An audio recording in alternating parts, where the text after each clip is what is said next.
How many of you ever like, man, I just need something, and I need something, and you're like literally looking for a sign, right? I think we all have this. We all have these different times. But so here's what I want you to do right now to get started.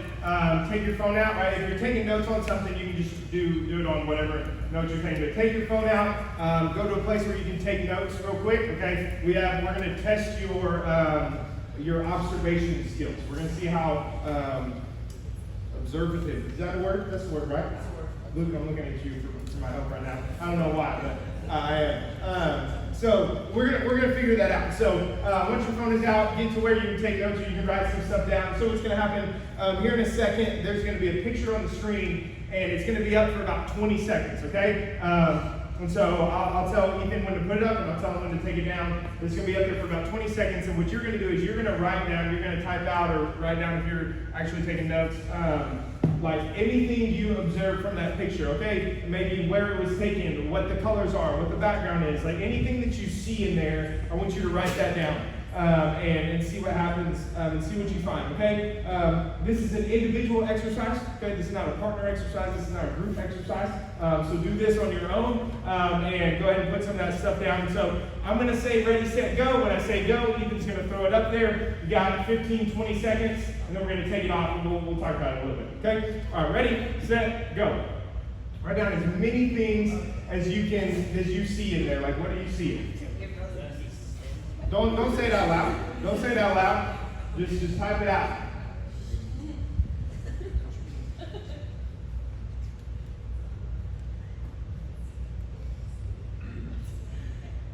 Three, two, one. Go ahead. Take that off of there. Okay, perfect. All right, so what are some things that y'all saw? Yeah. Okay. The bars on either side of the green. So back. Yeah. Okay, what else? Anybody else? Yeah. Sunlight through the peaks. Okay, so here's my question for you. Okay? Here's my question. How many of you saw the chameleon in the picture? Yes! I saw it. Next one, throw it up there. No, you didn't, Jackson. Next one. Right? So here's the deal. For those of you who were kind of confused, like you didn't know it, like you're sitting there thinking, now you're sitting here looking at this, how could I imagine like this just big old chameleon butt almost at the center of the screen? Right? How do you miss it? Right? Because here's the deal, what? Hey, Ethan, go back one. How easy is it to find now? Easy. Right? Right? Okay, so here's the deal. Right, it's right there, and oftentimes we ask ourselves like something like this, like how do I miss that? Right? How in the world could I miss it when it's right in front of me? Right? And that's a fair question to ask. It's a fair question, and I think it's strange how this happens. Right? This happens. I'm sure y'all have done other things like this where you're looking at pictures and you can't see something, and then it gets circled, and you're like, man, I'm an idiot. I feel that way all the time. Not even just with pictures. But anyways, that's besides the point. So. Right? Things happen where it's right in front of us and we don't see it. Right? It's this lack of observation that we have, and we just miss things. Right? That's what we're going to talk about today. And we're going to look at a story from Jesus' life and Jesus' ministry. And in this story, he interacts with two different groups. He interacts with his disciples and the Pharisees. And these Pharisees, they're kind of this group of kind of rule-heavy religious people who didn't really grasp fully this concept of grace. But in this passage, both the Pharisees and the disciples, they share a similar problem. Okay, a lot of times they're very different, but the problem that they share here is that they were not very observant.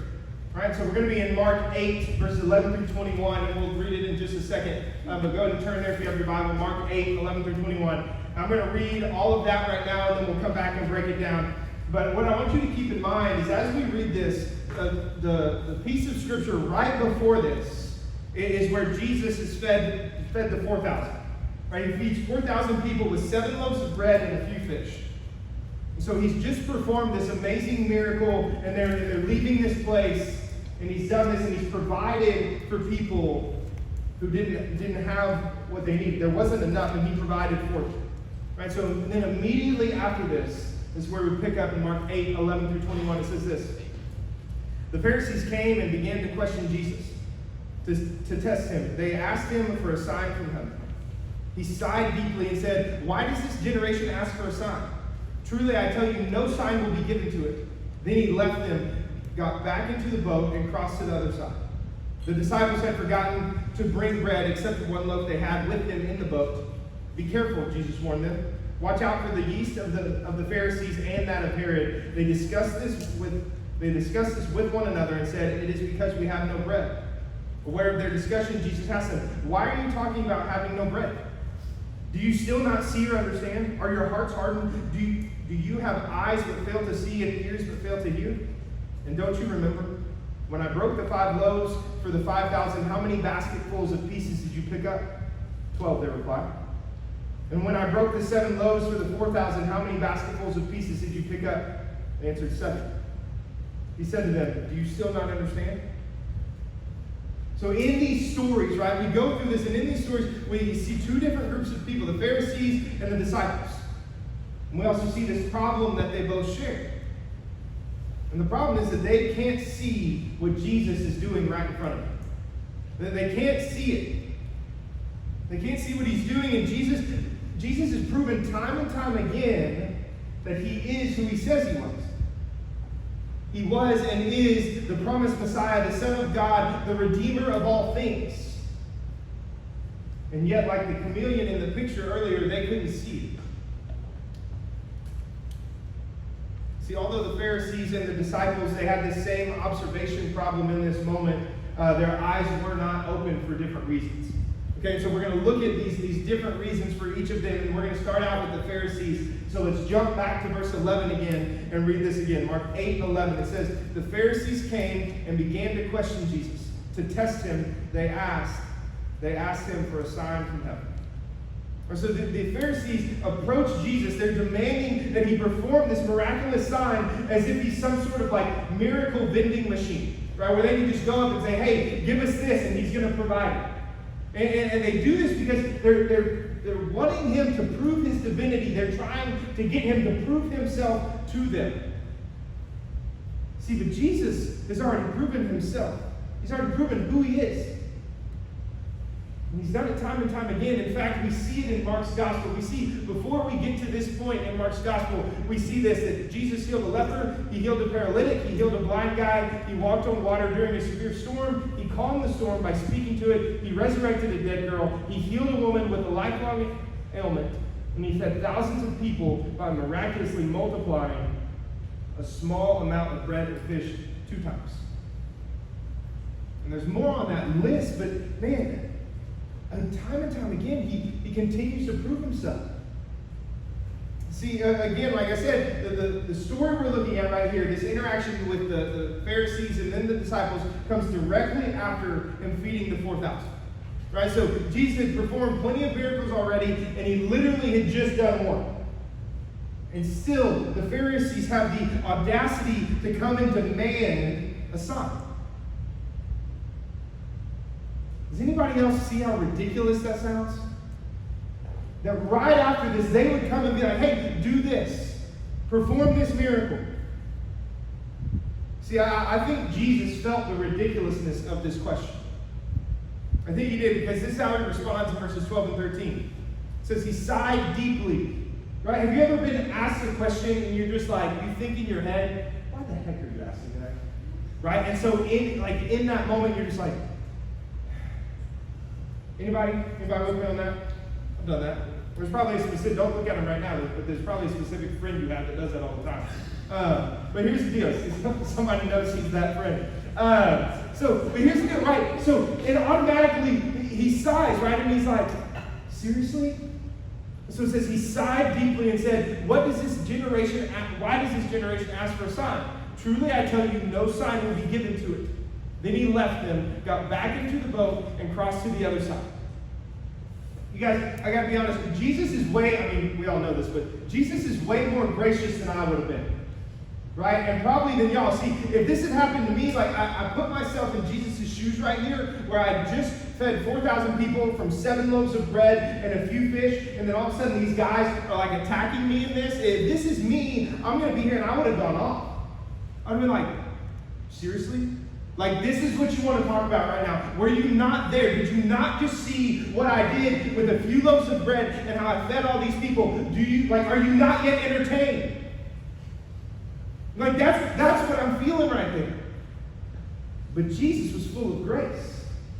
Even for these guys who continued time and time again to try and catch him, to try and take him down, to try and talk bad about him. And he shows grace, and he says this, and he doesn't tear into him, but then he just turns away and he leaves. He doesn't bother with them.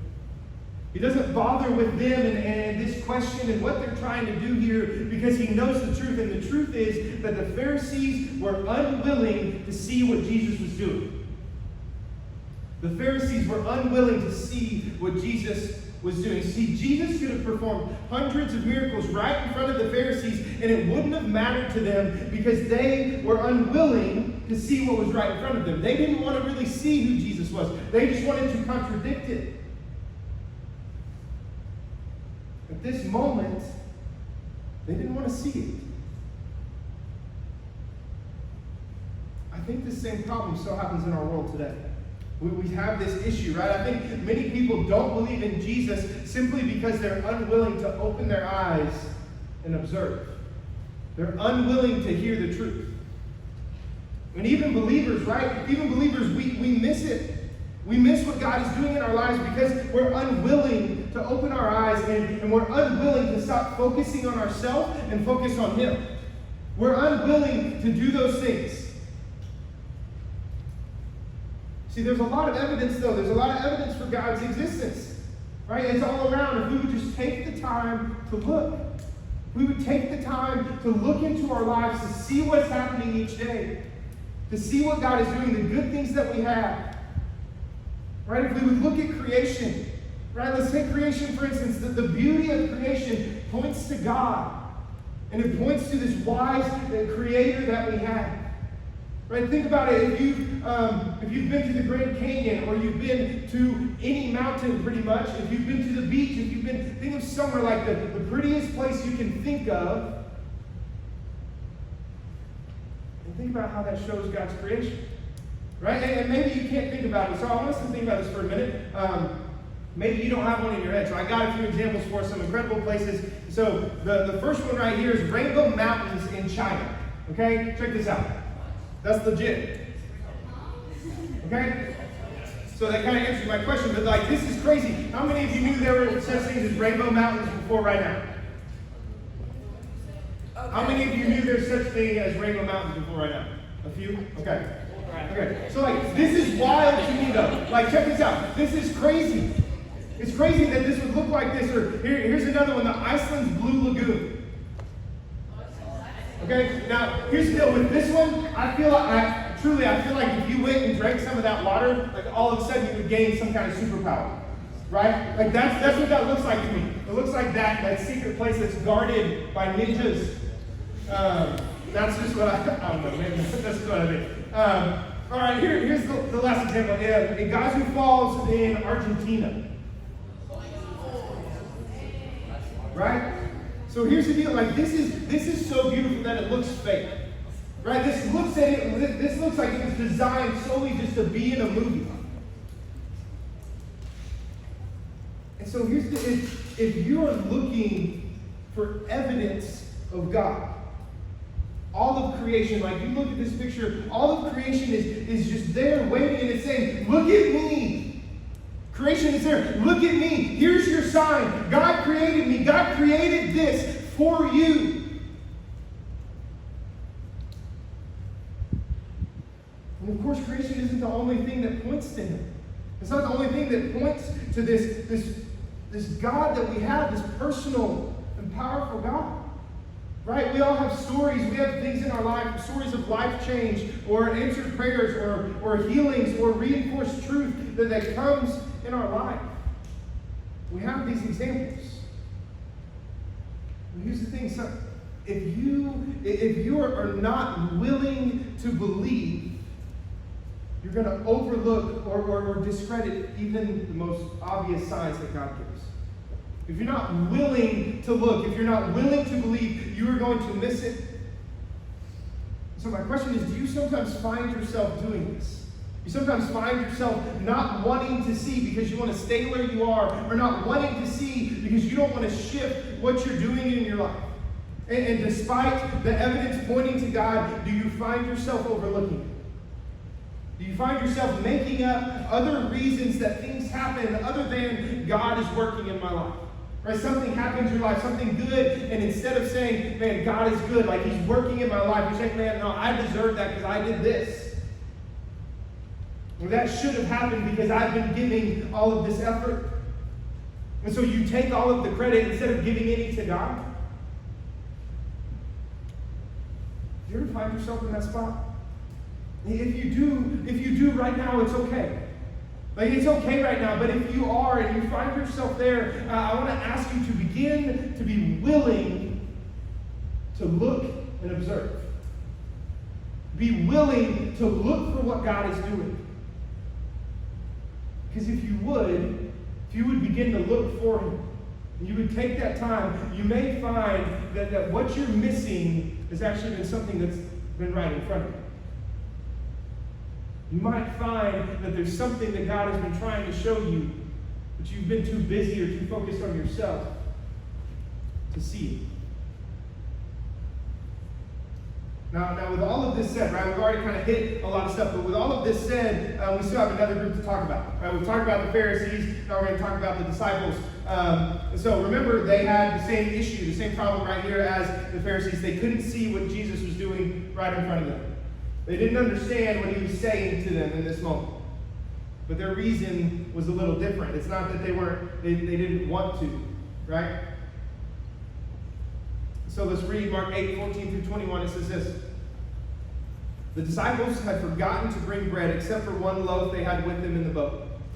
Be careful, Jesus warned them.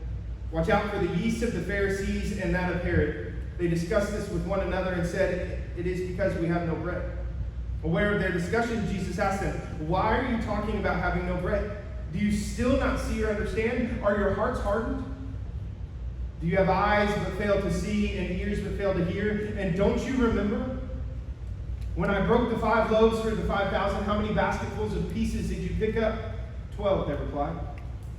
And when I broke the 7 loaves for the 4,000, how many basketfuls of pieces did you pick up? They answered 7. He said to them, do you still not understand?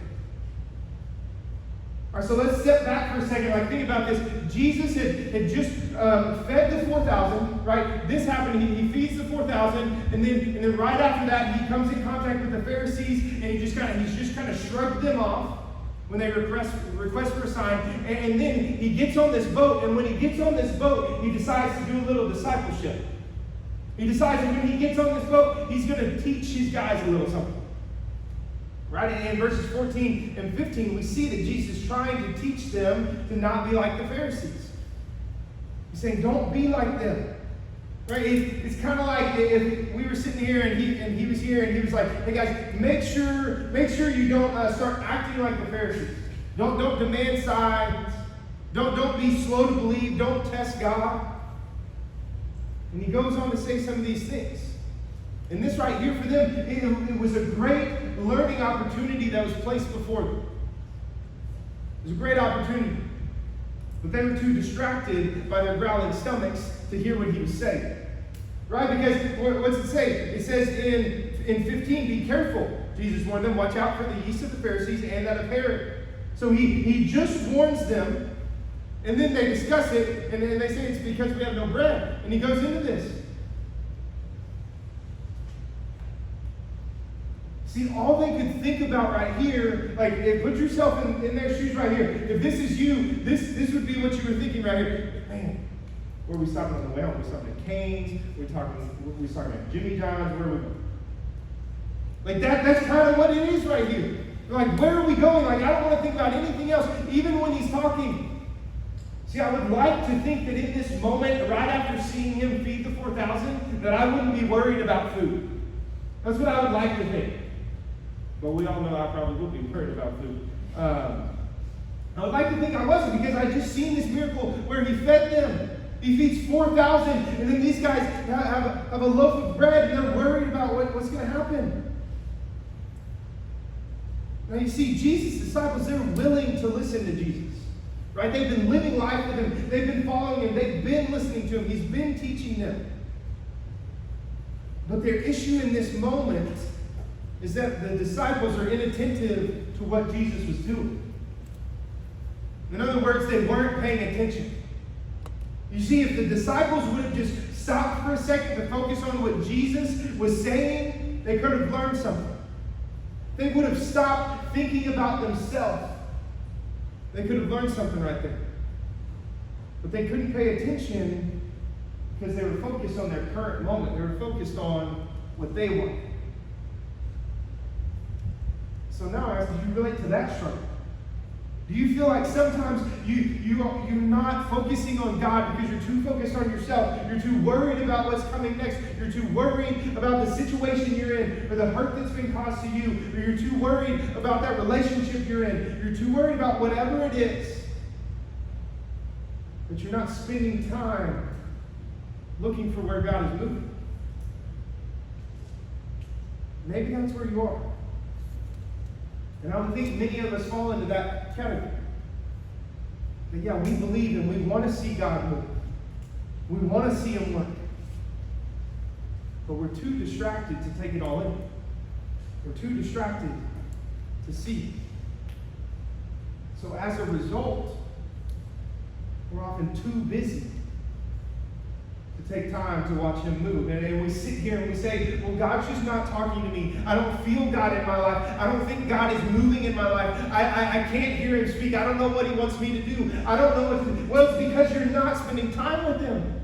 It's because you're not allowing him to speak. You're not spending time where you're focused on him and where you stop focusing on yourself. Because we have so many opportunities to see God move each day. There's so many opportunities to praise him in the way that he works in our life. Right? From sun up to sundown, we have opportunities. Right? From the fact that we get to be in this room together today, to those friendships that are the ones that keep us going. These are gifts that God provides. And the wider we open our eyes, the more we're going to see the truth. That God is there. That God is with you. And he's providing for you what you need. The more we focus on God, the more we see his hand in our lives. How about this? Raise your hand if you have a friend who's seemingly incapable of using their inside voice. Like anytime they talk, it's at an 11. Right? It's an 11. Maybe if they're being quiet, it's a 7. Right? All right, no, don't look at people, don't shout out. Right? You know that friend, right? All right, put your hands down. Right? You know that friend. Here's the deal. It's that friend that you don't want to sit by in the movie theater because they don't know how to whisper. Right? We all have that friend, and if you're sitting here and you're thinking, well, I don't really know who that friend is of mine, you're probably that friend. If you can't think of the person, right? Here's the deal. God's not like that. All right? Hey, listen. God's not like that. Did you know that God has an outside voice and an inside voice? No, he does. He does. Check this out. He uses both of them too. Psalm 29. It says this: God's voice can break cedars and shake the wilderness. But then in Hosea 2:14, God says that he will speak tenderly to his people. Now, however, even though God has both of these and he uses both, I would tend to say that more often than not, he uses his inside voice. And the way we hear it is when we remove distractions from our life. If you want to hear God, if you want to grow closer to God and see where he's leading you, remove the distractions that are keeping you from spending time with him. We hear him when we quiet our lives. We hear him when we would lean in to listen. Because when you stop and get silent, you can see the hand of God and you can hear the voice of God moving in your life when you truly stop and you pay attention to him. You see, the Old Testament prophet Elijah learned this during a very difficult season in his life. Right, at one point, Elijah, he had pretty much, basically, he's publicly punked a bunch of false prophets. And he's found himself in a position where they're trying to kill him and he's trying to run away. And so there's a point in this chase where Elijah stops to rest. And in his exhaustion, and he's by himself, and in this exhaustion, he begins to express his despair, his fear, and his loneliness. And he expresses that to God.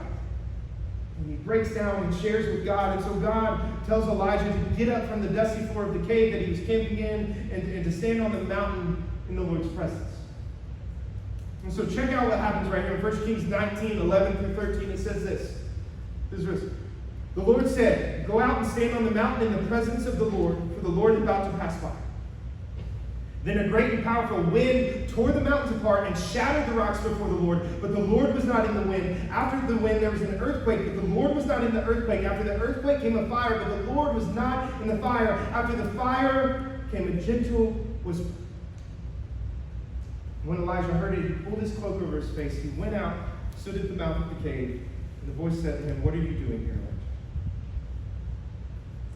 Now, this is probably a terrifying moment right here. Right? He's in this cave and he's praying, and God was like, "Hey, Elijah, come out here." And then he goes out close to the cave, and then God goes ahead and he shatters the mountains with crazy strong winds. He shakes the earth with an earthquake, and there's this raging fire that comes. Now, I would have been scared out of my mind right here. Probably would have peed my pants a little bit, not gonna lie. Right? Like you're standing there, and all of this is happening. And there's just all of this stuff going on, and I would imagine, like, standing there, Elijah could have been like, "Oh, hold on a second. As far as caves go, this was pretty nice. I think I'll just stay in here, away from the chaos. If that's cool with you, I'll stay safe in here." Like that would be just my thought of like, man, no, I'm not going out there. I don't want to be around that. But he's there, and then it gets quiet, and he's out there, and then in this surprising moment, despite all of the commotion and the noise, it calms down, and God comes, and he speaks to Elijah in a soft whisper. Because Elijah had been going and going and going, and he'd been running and running and running, and then he stops, and he finally breaks down, and he finally gives it to God, and shares what he knows he needs to share, and he begins to seek God in that moment, and in that moment, God's like, "Hey, I'm here." So my question is, what if God is trying to speak to you? Well, what if God wants to give you direction? What if he wants to remind you of who you are? What if he's trying to use you to advance his kingdom, but the static of your life has drowned out his voice? You've made yourself so busy, and you've surrounded yourself with all of these things that you're not giving him time, and so everything is drowning out his voice, and you're listening to everything the world says and nothing that he's saying. What if you're doing that? What if you're paying attention so much to trying to make that team or make that group, or you're focusing so much on this dating relationship, you're focusing so much on trying to be in a certain friend group, you're focusing on all these things, yet you won't listen to what God has for you. You won't listen to who he says you are. What if he's trying to speak to you? And I don't ask you these things or tell you these things, say this to make you feel attacked or guilty. I say this because I think we're all missing out. I think all of us miss out in certain ways. So I think we're missing out on the movement and the miracles of God around us and in us. And so as we think about this, right, we sit here, and I'm telling you right now, I need everybody to pay attention right now. Maybe you're here and you're like, man, I have not been doing a good job. I have not been focusing on God. I've been letting all of these things surround me, and I haven't done a good job. And you're starting to beat yourself up. Don't beat yourself up. What if you didn't beat yourself up, but instead of that, you hyped yourself up for what God might speak to you and what God might show you if you would take time to listen? So don't beat yourself up about the past that you haven't been doing it, but get yourself excited about the future of saying, I'm going to spend time with God, and I'm going to see where he takes me. And so we're actually going to make this, give you a practical way to see some of what God is doing. Right? In a little bit, after we wrap up, I'm going to close up in a second. We're going to sing. Y'all will be dismissed a little bit after that. And when you leave, there's going to be a bucket back there that Kai and Josh are going to have, and they're going to pass out. You can go grab, but there's packs of sticky notes, okay, in that bucket.